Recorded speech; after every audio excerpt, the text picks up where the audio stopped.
All right, thank you everyone for your kind words, and again for your support.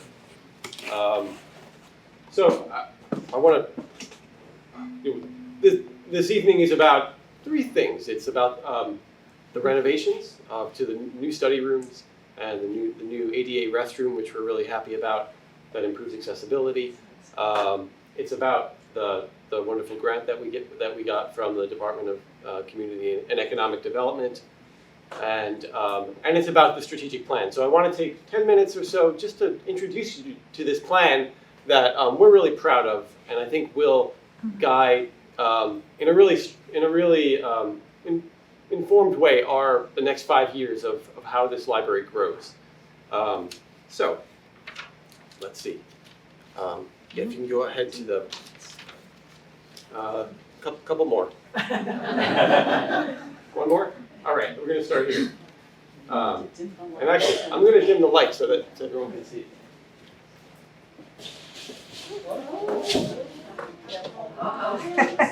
Lay down.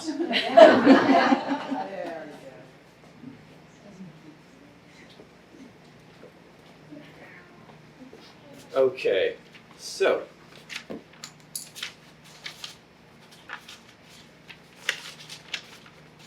Start with our mission statement, which reads, Warminster Library provides free access to a diversity of information, arts and culture, and civic resources to improve lives and foster a lifelong love of learning.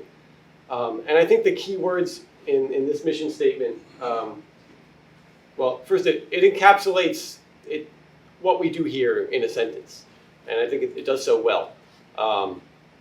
The key words are free, and we don't want cost to be a barrier to any library services. That's kind of an American value. It's very important to us as an institution. Diversity. We aim to serve everyone who walks into this building. And there's nothing, human experience is diverse, right? There's different lifestyles, different cultures, different ideas, and in order to serve everybody, we have to represent all of that, and that means being open to ideas and lifestyles that we may not encounter, and it means actively representing everyone in the community. It's a call that we have to be active about that. Finally, the word lifelong. I love that we're kind of on a campus with Willowdale and Law College and the library. And like Tony was talking about, like this is where you continue your education. Learning is lifelong, and we're on this continuum of educational facilities, and that's what we want the Warminster community to use us for. Our vision, which I agree is really succinct and beautiful. Open doors, open books, open minds. Open doors, we are a physical location. During the pandemic, that was challenged, right? And even the years after the pandemic, there weren't as many people coming through the doors. But we are almost back to those pre-pandemic numbers. We are valued as a physical location with that you can go into and use as your library. Open books. We believe in the value of books. We believe in surrounding children with books. We believe that a book that's been, we live in a world where you can get endless information scrolling on your phone, right? But a book is vetted, it's comprehensive, and whether it's a digital book, an ebook, or a physical book, we know that our community values books. And then open minds. What books provide us with are ability to see other people's perspectives and to learn about ideas that are completely new to us, and that opens our minds, and that's important for our individual growth and for growth as a society. So I think this is beautiful. We're opening doors to open books, to open minds. It says it all right there. Next slide, please, Barb. So these are our value statements. And these are what we, the board and I, determined are kind of like the eternal values of our library that we then will apply to the community and to the way the library is used in order to come up with goals. So our values: we provide a safe and inclusive public space with easy and equal access to resources. We defend intellectual freedom, unrestricted personal expression, and unfettered curious minds. We believe that free access to information is essential to the maintenance of a healthy democracy. We promote the library as a center for community connection and mindful discussion. And finally, we value the skills and expertise of the library staff and volunteers. And yeah, like I said before, it's what our staff brings to this library every day is what we're able to provide to the community. So we worked on these value statements, as Michelle explained, and then we did our analysis. We did a survey of the community. We did a survey of the staff. We looked at statistics on how the library is used, what programs are more popular than others. We talked to community leaders like principals and religious leaders, and after kind of applying these values to what we learned, that's how we came up with our 6 goals for the next 5 years. So I'm going to give you some highlights from those goals. Goal number 1 is to improve the Warminster Library facility and grounds to be more comfortable, accessible, and attractive. So in our surveys, we heard a lot about the space, about comfortable furniture, about the need for consistency in the design of the space and in the aesthetics of the space.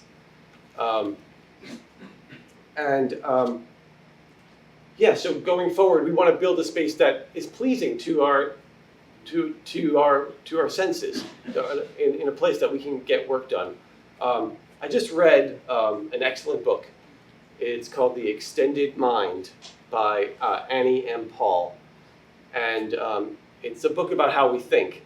And the basic thesis of the book is that our ideas don't come just from what's in our head. They come from our bodies, and they come from our surroundings, and what we do with our bodies and our surroundings. And I thought that that's such a good thing to keep in mind when we're developing a space where we come to use our minds. So for instance, the book, which I have right here, highly recommend this book, The Extended Mind.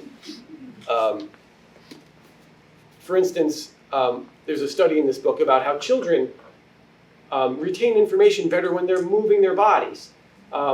Sitting still at a desk is not natural for a 6-year-old child. And while it might be necessary at a school, a library is a place where we can create an area where kids can wriggle and move and dance while they're in a story time, or while they're doing an arts and crafts and learning skills. So one of our sub-goals here is to update our young children's area to be more accommodating for play and for interactive materials. There's another study about how being in nature stimulates our minds. Taking a walk, both the movement and just being in the patterns of nature, helps us to have new ideas. And we are so lucky to have this great green space in front of the library. So, again, next 5 years, how can we use that green space better? And we're lucky that our Friends group funded a landscaping. It looks nicer than ever. And we just put some electrical outlets out there so we can do more programming outside. Let's move on to the next goal. So goal number 2 is to leverage technology and online presence to increase utility and accessibility. We're surrounded by technology. It's everywhere, and it's always changing. But how can we use it to our benefit? And we want to meet our users where they are. So are they on their phones? Are they talking to us online, right? And our services should meet them where they are. So one thing we recently added was mobile printing, where you can send the print jobs directly from your phone to our printer. And that's been successful here. So we want to think ahead about what other ways can we, so many people do work on their phones these days. So what other ways can they reserve a meeting space or pay their overdue fine? What things can they do, where they're doing their work? We want to provide instruction for the use of technology. And again, this grant that we received will allow us to teach classes on using the devices that we have in our hands. So that's going to be a big part of our mission, is teaching classes, teaching the use of technology. And then finally, just like 3-5 years from now, what will we be using? We need to stay abreast of how people are using technology. I was lent a VR headset recently at home, and I've been playing with it, and it's fascinating. Like I was able to walk through the International Space Station, and I felt like I was actually there. And it makes me think, like, could that be something that we offer at the library? Someone who has low mobility and can't travel, well, can you? It's almost like being there when you have one of these headsets on. So just a thought, just a wild thought that could become something in the future. So yeah. Moving on. And sorry, I'm talking a lot, but we can do questions afterwards.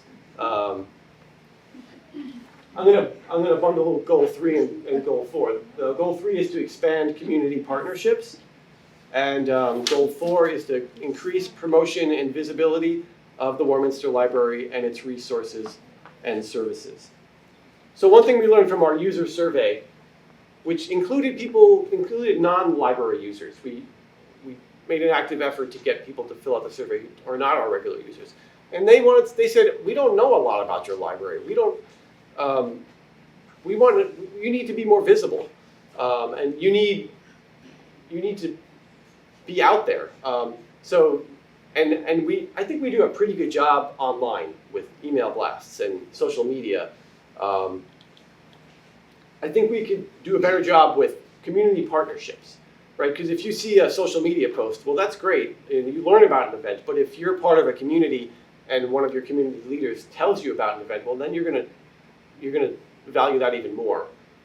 So we need like a more systemized way to promote our events, where we say, all right, these are like the 25 people in the community, the public living director at Ann's Choice, and the school student life director at William Tennant. And then there's new organizations in our community, like the Wan Institute, which is our only, I think, like college level educational facility. Like to build those connections, so when we do something special, we can just blast it out there to people who will share it. Much like what happened tonight with, I think, people coming and learning from their own communities. And then it's also about reaching the underserved, the people who need us the most, who encounter barriers, whether that be socioeconomic, they don't have a car, it's very hard to use the library if you can't drive here. Distance, we're kind of on one side of the township, but like Warminster Heights and that other side of the township, how do we reach out to them? Can we build those partnerships? Can we do more outreach? To think about getting beyond our regular users to these communities that need us the most. But there are barriers there, and how to break through those barriers. Going to more community fairs, we publish a library newsletter quarterly, which has been very popular. We get a lot of positive feedback about that, and that just sprinkling that throughout the community, I think, is also something we're going to continue to do to promote.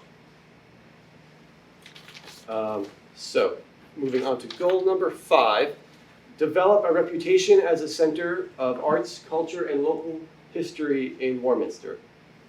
There's a very rich culture here in Warminster. I've learned. I've been here for 2 years. I'm amazed with the history here, from NASA to colonial history. I recently learned that the first steam-powered boat was in Warminster. There's a ton. There's also a ton of arts and culture. And they're drawn here. We have a creative writing workshop that draws local writers here, and an open mic where, always has good attendance. We have our virtual arts classes. 30, 40 of people tune in every other Monday to draw. There's just a very rich desire for personal expression, and there's just a lot of culture. So we want to lean in on that and make the library. Some libraries focus on other things. Like I've worked at libraries where job searching and resume building and that kind of like those kind of more immediate needs are the focus. And those are important too, of course. But we're in our analysis and in our surveying, we know there's a deep desire for cultural events at all age levels. So local. I think we should build a local author collection. I think we should have local author events, and continue to have these historical reenactors that we've been having that have been very successful. So yeah, on to the last, but certainly not least of our goals, which is to promote inclusivity, diversity, and the freedom to read at one's own discretion. This is really important to us. And I just want to kind of read some of my thoughts on this, but it's no surprise. We all know we live in a time when American society is very fractured, where there are multiple factors that keep us in our ideological bubbles, from online algorithms that just feed us what we want, what they think we want to hear, to our political system, which is just two parties, to our news media, which is not in great shape in my opinion. We're so fractured. How great is it that we have a place like a library where we can meet people we wouldn't otherwise meet. We can encounter ideas and topics that we wouldn't otherwise encounter. But to have a place like that, we have to cultivate it. So we need a place where all ideas are allowed, and a place where no ideas are censored, and no aspects of culture or no one's lifestyle is censored. Everyone needs to feel welcome here. I kind of think of it as a public park, right? Like you might not be comfortable in every place in a public park, and you may not want your children to go to. A public park isn't completely safe, but we're there are books here that are not meant for children. There are books here that would probably make me uncomfortable. There are books here that would make you uncomfortable, but they belong here because they speak to somebody else. They could be a lifeline to somebody else, and we're guides. We can show you what you're looking for. Unlike a park. It's not just the Wild West. We're here to help, right? And we can't put limitations on what we're going to find for folks. If you need a book, if you need a piece of information, it's our value that no matter what it is, we will find it for you, and that's really important to us as an institution. You've probably read about efforts on the local, state, and national levels to ban materials from school and public libraries. And we will take requests to reconsider materials if there is something that someone feels is inappropriate. If something is hateful to a group of people, that's inappropriate for a library. If something is blatantly pornographic, Again, it doesn't belong here. But we do not expect everyone in the community to be comfortable with every book on our shelves. Human thinking is incredibly diverse, and we are tasked with providing for the needs and interests of as many as possible. So we do take a stand against book censorship. We will help you and your family find any book that you are looking for, and that's important to us as a goal. And we want to have a dialogue about that. We want to educate the community on different opinions of complicated issues. And we want to make use of opportunities to educate the community about the dangers of censorship to a democracy. So this is something that the library world thinks about a lot, and we want to include you in that discussion. And that's true about everything I've spoken to you about here. I want to invite everyone to make this your library and be part of the discussion of how we go forward in the next 5 years and beyond. So to just end by saying there are ways to do that. We have our library board meetings on the second Wednesdays of every month, and those are public. Anyone can sit in and contribute. We have monthly meetings of our friends group, who also talk about issues and what the library needs, and that's a great way to contribute to the library. They funded the food and the music tonight, and they decide what they're going to put their efforts towards in a very educated way. And of course, you can reach out to us. You can reach out to me. You can reach out to our leadership team at the library, and we want to hear from you. And this is your library. So yeah, I think that's it. I thank you for listening. I know I went on for a while.